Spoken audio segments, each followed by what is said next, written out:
la parentalité, la possibilité pour vous de déposer un enfant pas très loin de votre lieu de travail, ça c'est des questions essentielles quand on est parent, jeune parent, et on en parle avec Marine Dezandre. Bonjour Marine. Bonjour Arnaud. On est ravis de vous accueillir. Vous étiez venu alors sous une autre casquette, c'est intéressant parce qu'il y a quelques mois vous vous appeliez Ma Place en Crèche, c'était le nom de votre entreprise, et puis là vous êtes la cofondatrice de Les Parents Zen. Oui. D'abord un petit mot parce que c'est pas rien que de changer de marque lorsqu'on s'est installé, lorsque les DRH vous ont identifié avec cette marque. Qu'est-ce qui s'est passé? Pourquoi vous avez changé de marque? Parce que on s'est aperçu que nos prospects, nos clients ne comprenaient pas ce qu'on voulait offrir comme service, parce qu'on a élargi notre gamme de services. Maintenant, on est plus centré. Alors, pendant 12 ans, on a démocratisé la crèche d'entreprise, comme vous le disiez, en proposant l'accès à un berceau à côté de son domicile. Moins de 10 minutes en France. 10 minutes Moins de 10 minutes. Moins de 10 minutes. Voilà, à pied ou en voiture, si c'est en campagne, par exemple. Et donc, on a élargi, parce que c'était une demande, en fait, de nos clients, de ne pas considérer uniquement les parents avec des enfants en bas âge, mais d'avoir une offre pour tous les parents. Quand on attend l'enfant? Exactement. Donc, on a de l'accompagnement dès l'attente d'un enfant, que ce soit pour les mamans, pour les papas et même pour les managers. Et on a aussi des services qui vont aller jusqu'à l'accompagnement des salariés aidants, en passant par l'aide aux devoirs, l'orientation scolaire. Voilà. C'est l'aide sous toutes ses formes. Exactement, pour les parents. Voilà. On a du soutien psychologique, on a des... Un mot quand même, parce qu'on va parler de la tribune que j'ai lue attentivement de votre mari, Tanguy, qui met un petit peu les pieds dans le plat sur la situation du business des crèches, et vous avez envie de rectifier un peu les choses, mais quand même sur le développement de vos crèches, vous ne perdez pas évidemment votre cœur de métier, on est d'accord? Non. J'ai vu qu'il y avait l'Olympique Lyonnais, il y a le Zooparc Beauval, qui est un lieu emblématique. Oui. Là aussi, c'est des lieux intéressants, ça, pour poser une crèche. On a nos clients, en fait, c'est toute taille d'entreprise, parce qu'on peut avoir le boulanger du coin ou un restaurateur qui va nous réserver seulement un berceau pour une personne en particulier. Et après, évidemment, on travaille pour des grands groupes. Donc, on va avoir des clients comme Eiffage, comme Euler Hermès, Lustucru. Enfin, voilà. Juste un mot, Marine. Ce sont des crèches à moins de 10 minutes de voiture ou à pied, on l'a compris, soit dans les grandes villes, soit dans les zones rurales. Vous avez des crèches intégrées, parce qu'il y a aussi beaucoup d'entreprises qui disent que c'est quand même encore plus pratique. J'ai de l'espace, j'ai du foncier, pour le dire simplement. Quand on rentre au bureau, on dépose d'abord sa fille dans l'entreprise, puis on part travailler. Ça c'est quand même le must, non? Oui et non. Non, mais justement, je voudrais vous challenger sur ce sujet. Alors oui, non, c'est une bonne remarque. C'est-à-dire que déjà, quand on a créé l'entreprise, donc avec mon mari il y a 12 ans, on s'est posé la question et on savait déjà, on était convaincus, on avait eu notre premier enfant, que la crèche c'était un service de proximité. Oui, ça part de là votre histoire en fait. Oui, voilà. C'est ça. Oui, parce que comment ça se passe? Vous pouvez vous partager, le mari ou la femme peut déposer à tour de rôle ou aller chercher l'enfant, ou ça peut être une grand-mère, une nounou, un ami. Donc vous y croyez moyennement à ces crèches intégrées dans les espaces d'entreprise? On le fait. On parlait du Zooparc de Beauval. C'est dedans. On a Fromarsac aussi à Périgueux, pour lesquels on a fait une très belle crèche. On a aussi Saveurglace, une entreprise industrielle à côté d'Amiens. Mais c'est parce qu'il y a un vrai besoin.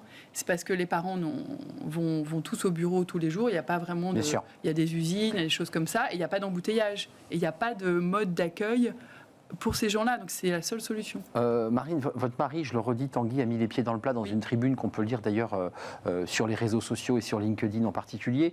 Il met un peu les pieds dans le plat parce qu'il y a eu pas mal de polémiques et il dit, après tout, on nous compare, d'une manière très maladroite d'ailleurs, au grand âge et à tous les débats terribles, dramatiques, évidemment, avec ces EHPAD où il y a eu des morts. Et il dit, ça se passe pas comme ça chez nous, mais il y met des bémols quand même. Il dit, c'est un marché qui cartonne, avec pas de bisounours. Voilà, 5 grosses entreprises qui se partagent le marché, qui sont plus sur la quantité que sur la qualité.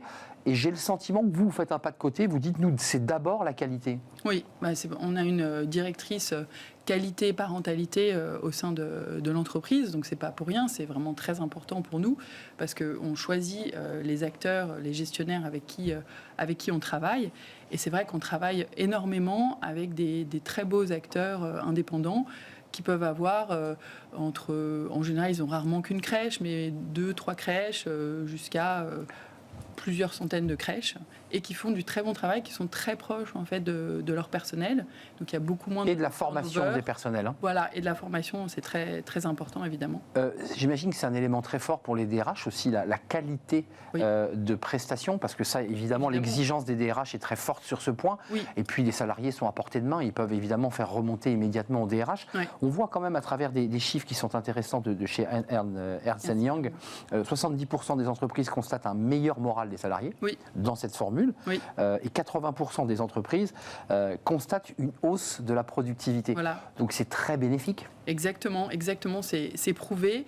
Et je pense que le Covid a fait du bien pour ça. C'est-à-dire qu'avant, il pouvait y avoir des DRH ou des patrons d'entreprise qui étaient encore à l'école ancienne en disant on ne va surtout pas mettre un doigt dans la vie perso des collaborateurs. Et ils ont bien compris que en fait, les deux étaient imbriqués et que si on voulait avoir des collaborateurs qui restent dans l'entreprise et même qui soient attirés par l'entreprise, surtout parmi les jeunes, eh bien, il fallait qu'ils aient cet équilibre entre la vie personnelle et la vie professionnelle. Et donc, nos services, nos solutions, les parents zen, ça permet justement d'équilibrer ces deux vies en simplifiant le quotidien. Et ça permet d'enlever la charge mentale. Et c'est celle de la femme. Et souvent encore celle de la maman. Et c'est de la marque employeur pendant le recrutement. Parce que quand on a sur une offre du télétravail, mais aussi je pense que c'est un élément différenciant. Évidemment. Et c'est vrai vous mentionnez une étude qu'on a faite en 2022 avec l'INIT, qui disait que 80% des DRH spontanément disent qu'ils font des choses, ils mettent en place des choses pour accompagner la parentalité. Plus ou moins. Quand on regarde, on dit c'est le socle minimum, parce qu'en fait ils disent ok, on met du télétravail, on a une mutuelle avantageuse pour les parents et sur les horaires on est assez cool. On est souple. On est souple et tout. Mais en fait, ça, tout le monde le fait maintenant. La galère des crèches, notamment dans les grandes villes et notamment à Paris, qui est un vrai casse-tête pour les mamans et les papas qui vont avoir, puisque c'est aussi votre enjeu, et qui ont un enfant. Les parents zen, gardez cette marque parce que c'est fini. Ma place en crèche, c'est fini. Ah bon, on oublie ma place en crèche, voilà. C'est les parents zen. Il y a une petite larme qui coule sur la joue. Ah, c'est pas facile. Hein. Oui, de quitter une marque que vous avez créée avec votre mari pour en créer une autre. Ouais. C'est un vrai bébé. Et là, c'est un deuxième enfant. Exactement, et on investit fort dessus avec cette web app qui est vraiment une solution pour les parents, donc qui ont ce contenu rédactionnel sous toute forme, classé par tranche d'âge. C'est des conseils, c'est des choses pratiques. Oui, ils remplissent, quand ils rentrent leur identifiant, ils remplissent les âges des enfants, tout ça, et comme ça, ils ont du contenu poussé qui leur ressemble, et avec tous les services que l'entreprise a choisi de mettre à disposition des collaborateurs. La web app. Merci Marine Dezandre. Et si je peux rajouter juste une chose. Une seule chose. On a écrit un manifeste qui est très facilement trouvable sur notre site internet. Vous tapez les parents zen manifeste. Donc je vous invite, pour faire partie du mouvement, de signer ce manifeste. Donc c'est les parents zen, place aux parents. Voilà. Si vous y croyez. Un manifeste et une tribune. Allez donc jeter un œil, parce que ça remet aussi un peu les pendules à l'heure dans un univers où, depuis 2004, faut-il le préciser, on a privatisé, permis aux entreprises privées de créer leur propre crèche. Exactement. Ça a été à l'époque une petite révolution. Oui. Merci Marine d'être venue nous rendre visite. Vous revenez quand vous voulez, cette fois-ci avec votre nouvelle casquette des parents zen. On tourne une page, c'est la pause café. Il y a des pauses café évidemment chez les parents zen aussi. On va s'intéresser au CPF. Ça, c'est un enjeu fort. Il a été réformé, ce CPF. Caroline Ricros nous explique tout.